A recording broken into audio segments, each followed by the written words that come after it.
let's talk about zero force members. Zero force members is a method of looking at a truss and eliminating members that are carrying no load under the current conditions without having to do any math first. So there are two rules for zero force member. Rule number one is if there are three vectors,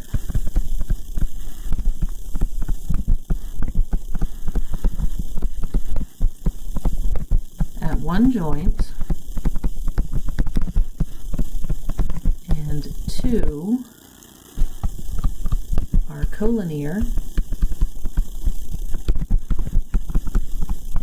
the third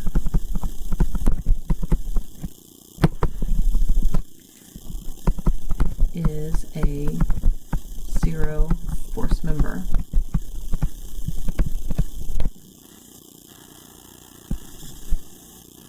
So if I have force 1, force 2, and force 3 here, force 1 and force 2 are collinear, meaning force 3 is a zero force member. If I have force 1, force 2, and force 3, force 1 and force 2 are collinear, meaning force 3 is equal to 0. If I have force 1, force 2, force 3, okay, force 1 and force 2 are collinear, force 3 is a zero force member. Coming up here to my little truss that I drew here, do we have any that fall under rule number 1? Remember, these are all vectors, so we also need to remember that we have external reactions here. So we'll have gx, we'll have ax, and ay. Okay, so starting at A, I have 1, 2, 3, 4, 5 vectors. So that does not fall into the category. B, 1, 2, 3, 4. C, 1, 2, 3, 4. D, 1, 2. E, 4. F, 1, 2, 3, 4, 5. G, I have 1, 2, 3. And GX and GF are collinear, which means AG is going to be a zero force member. Okay, it wasn't on the A side, obviously, but it is obviously from the G side. So if it's a zero force member from the G side, it's also going to be a zero force member from the A side. Okay, looking over here at joint H that I didn't name, but now it has a name.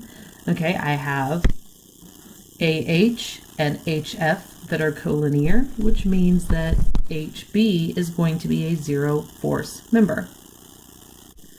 My second rule is if there are two vectors at one joint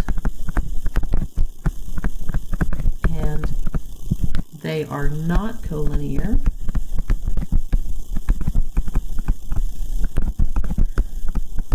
both are zero force members.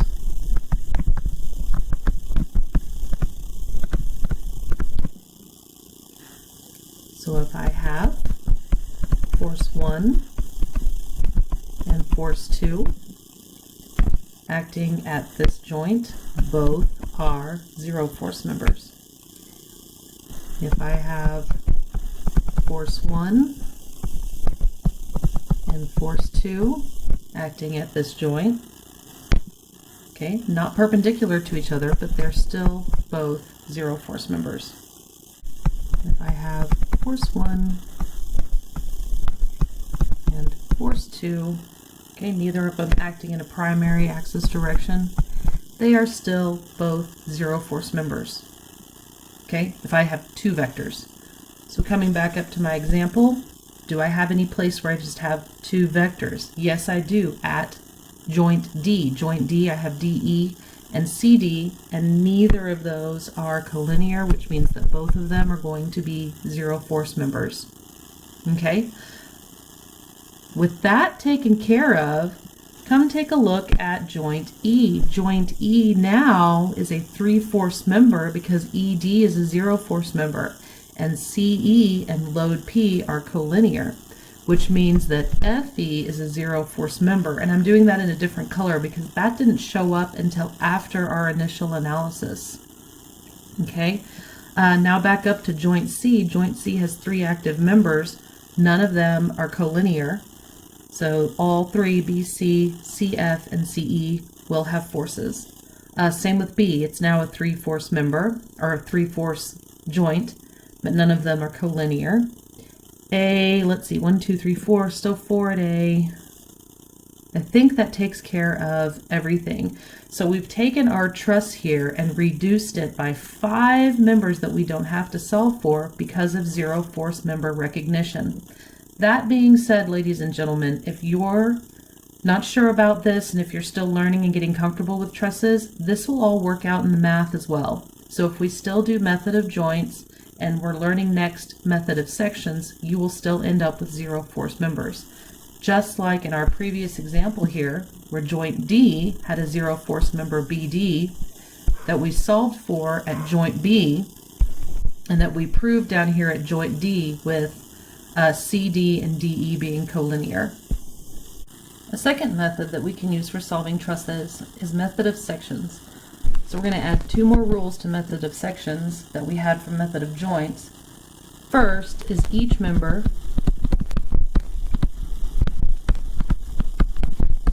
can be sectioned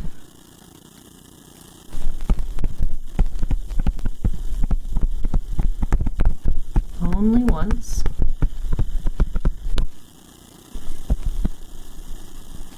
and 2, all section forces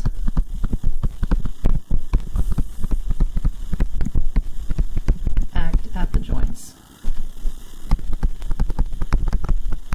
So we're given here this larger truss, and we want to first find the 0/4 members, and then second find the forces in members CD, CF, and GF.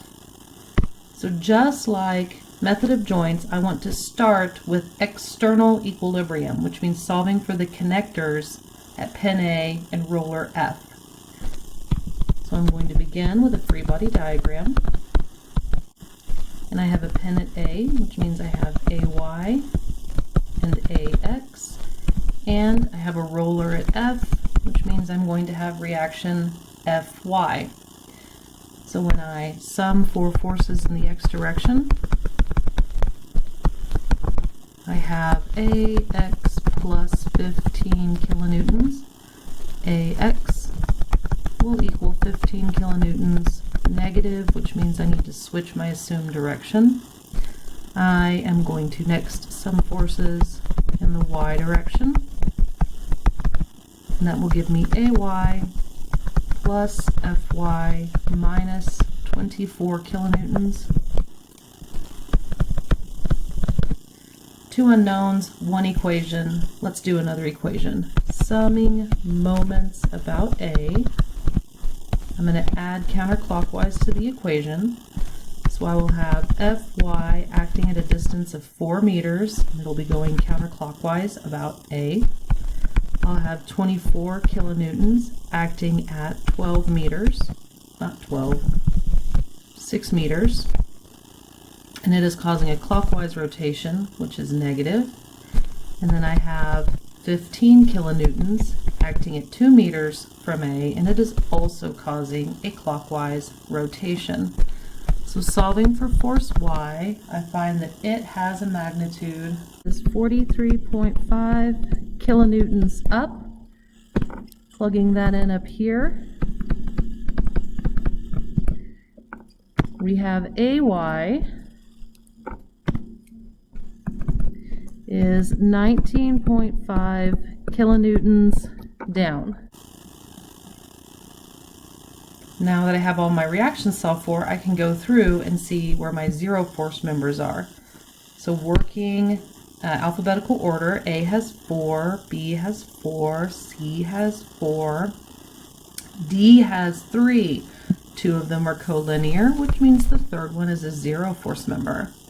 E has 4, F has 3, but none of them are collinear, and it has 3 now because DF is a 0 force member that we saw for earlier. Oh, I apologize, I forgot about FY.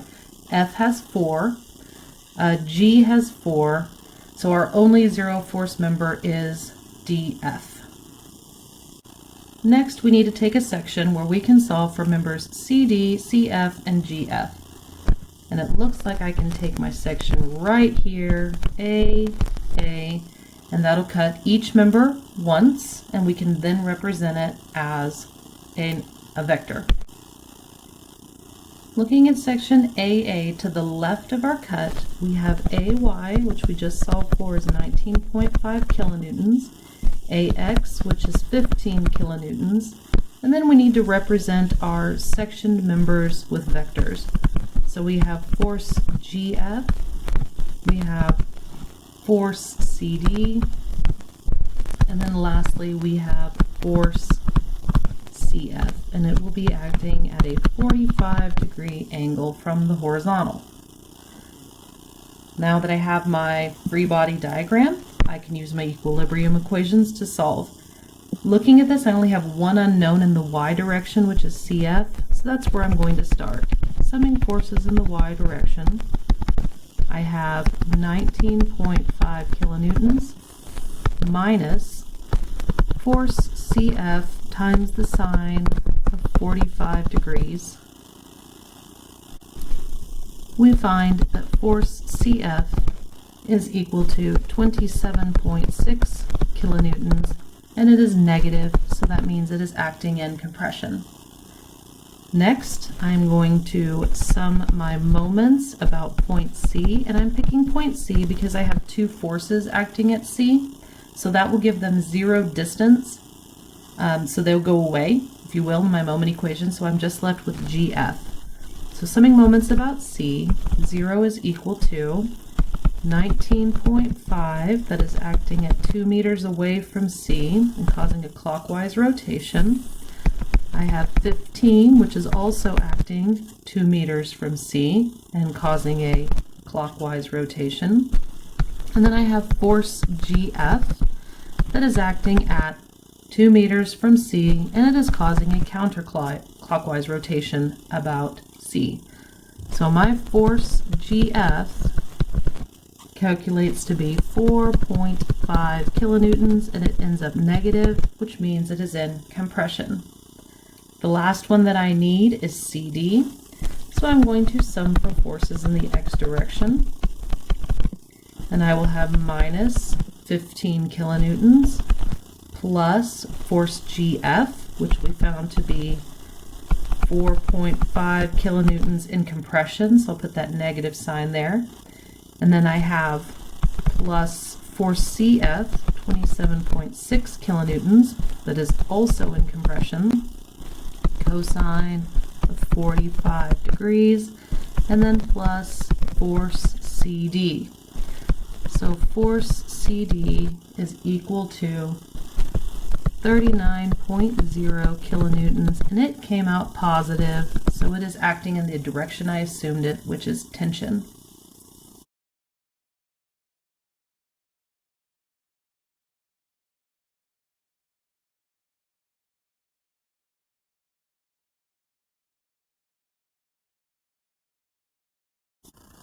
Here is another truss that is pin supported at A, roller supported at G, and has 3 loads at F, E, and D. I want to find the forces in members BC, BE, FE, and BF. I'm going to start by taking a section here, AA. And what's nice about this particular cantilevered truss is I can take my section to the right and I don't have to deal with any connector forces. So that's what I'm going to do. I need to represent my sectioned areas with vectors. So I'm going to have force FE,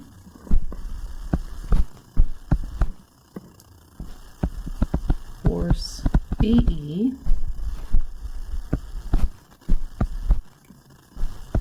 and force BC.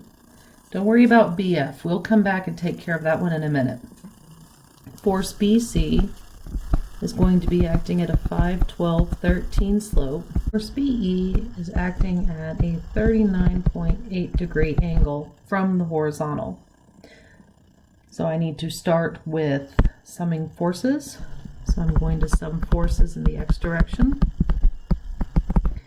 And I will have minus force FE minus force BE times the cosine of 39.8 degrees, and then minus 12/13 of force BC.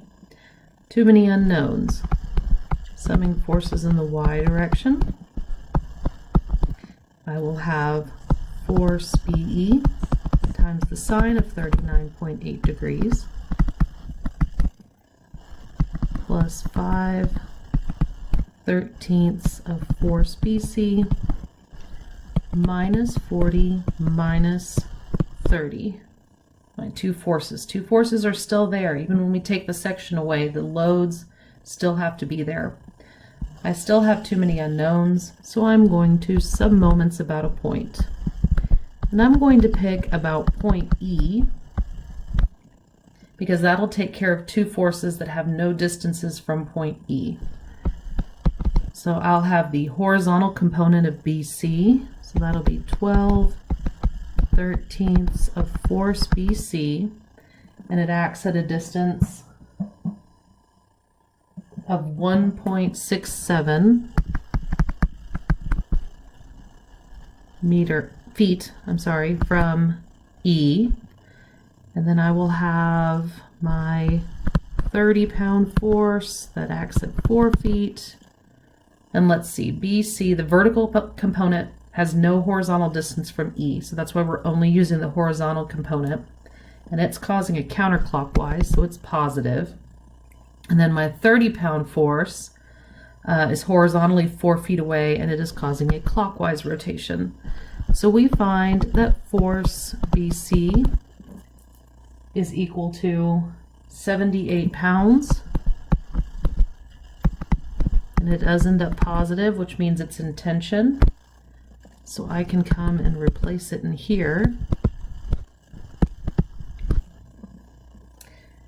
And I will find that force BE is equal to 62.5. And that one's also in tension.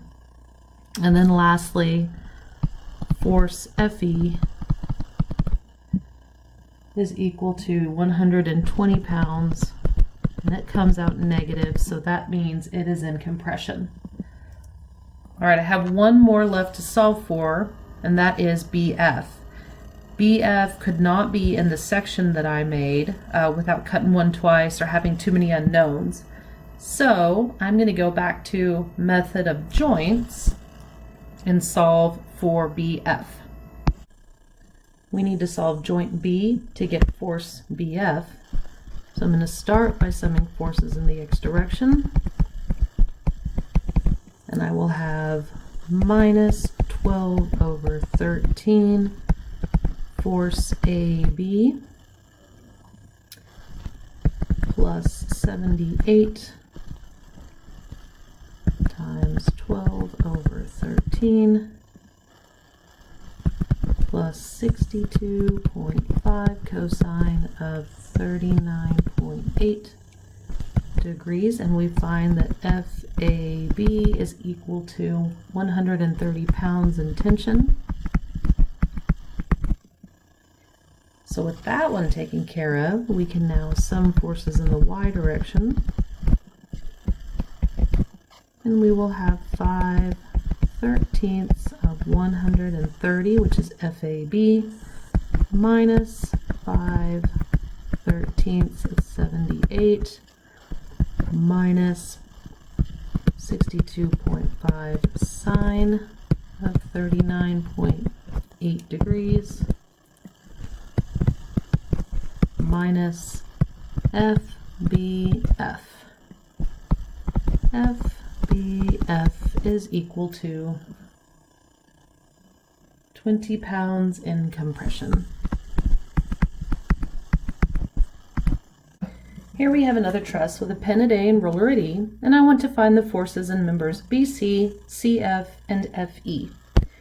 I'm going to start by drawing a section here, AA, between all of those members, and it looks to me like no matter what side of the member I take, I'm going to have to solve for reactions. So let's do that. We have AX, AY, and EY for our external connectors. And if I sum for forces in the x direction, I will have AX plus 60 newtons. So AX is equal to 60 newtons going to the left. And I want AY, so I'm going to sum moments about E, and that'll take care of my unknown EY because it has zero distance and will not create a moment.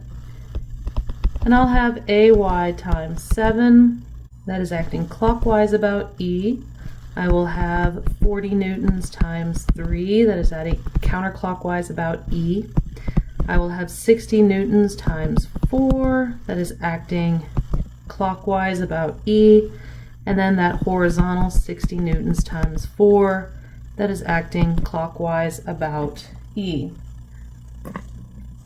Doing my math, I have AY is equal to 51.428 newtons, and it does end up negative, which means it is acting down. Next, let's look at my section to the left. I have my two loads acting on my section to the left. I have my two reactions at A, and then I need to put in my internal forces for FBC, FEF,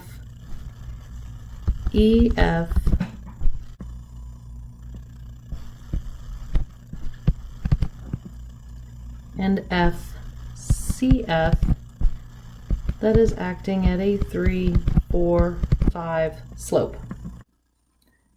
I only have one unknown in the y, so I'm going to sum for forces in my y direction. And I have negative 51.428 newtons minus 40 newtons plus 4/5 of force CF. Force CF is equal to 114 newtons in 3 significant digits, and I got a positive answer, so this is in tension, which is the assumed direction. I'm going to sum moments about F to solve for BC, so I'll have 0 is equal to 51.428 acting at 4 meters, and that is causing a counterclockwise rotation. Then I have 60 newtons acting at 4 meters. This is the one at B, and it is causing a clockwise rotation about F. And then I have force BC acting at 4 meters from F, and it is also causing a clockwise rotation, which is negative. Minus, minus, there we go. Everything else has 0 distance from F, so it will not cause a moment. Force BC is equal to 8.57 newtons. That does come out negative, which means it is in compression. The last one I need to solve for is EF, and I'm going to do that by summing for forces in the x direction. I have minus 60 plus force EF plus 3/5 of CF, which is 114 newtons, plus BF minus 8.57, and then plus 60 newtons.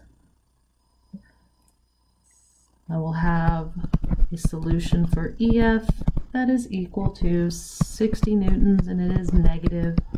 So that means it acts opposite of my assumed direction, which is in compression.